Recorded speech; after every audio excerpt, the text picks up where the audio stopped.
ഈജിപ്തിൽ ഷം നസീം എന്ന ആഘോഷത്തിന് സ്വന്തം ഭാര്യയെ ഭർത്താവ് പുറത്തു കൊണ്ടുപോയില്ല എന്നുള്ള പേരിലാണ് ഈ പണിയുടെ തുടക്കം. യാസ്മിൻ എന്ന ഭാര്യ ഭർത്താവിനെ ചായയിൽ മയക്കുമരുന്ന് കലർത്തി കൊടുത്ത് അങ്ങനെ ഭർത്താവ് ഉറങ്ങുന്നത് വരെ ഭാര്യ വെയിറ്റ് ചെയ്തതിനു ശേഷം 2 ചാക്ക് സിമെന്റ് കൊണ്ടുവന്ന് ഭർത്താവിനെ കോൺക്രീറ്റ് ചെയ്ത് കിടത്തി. അത് കോൺക്രീറ്റ് ആവുന്നത് വരെ ഭാര്യ വെയിറ്റ് ചെയ്തു.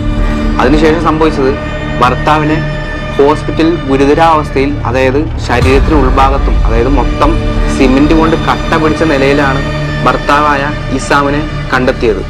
ഒരു ആഘോഷത്തിന് തന്നെ പുറത്തു കൊണ്ടുപോയില്ല എന്നുള്ള പേരിൽ ഭാര്യ യാസ്മിൻ ഭർത്താവായ ഇസാമിനിട്ട് കൊടുത്ത ഒരു മുട്ടൻ പണിയെപ്പറ്റിയാണ് നമ്മളിന്ന് സംസാരിക്കാൻ പോകുന്നത്. ഈജിപ്തിൽ ഷം നസീം എന്ന ആഘോഷത്തിന് സ്വന്തം ഭാര്യയെ ഭർത്താവ് പുറത്തു കൊണ്ടുപോയില്ല എന്നുള്ള പേരിലാണ് ഈ പണിയുടെ തുടക്കം.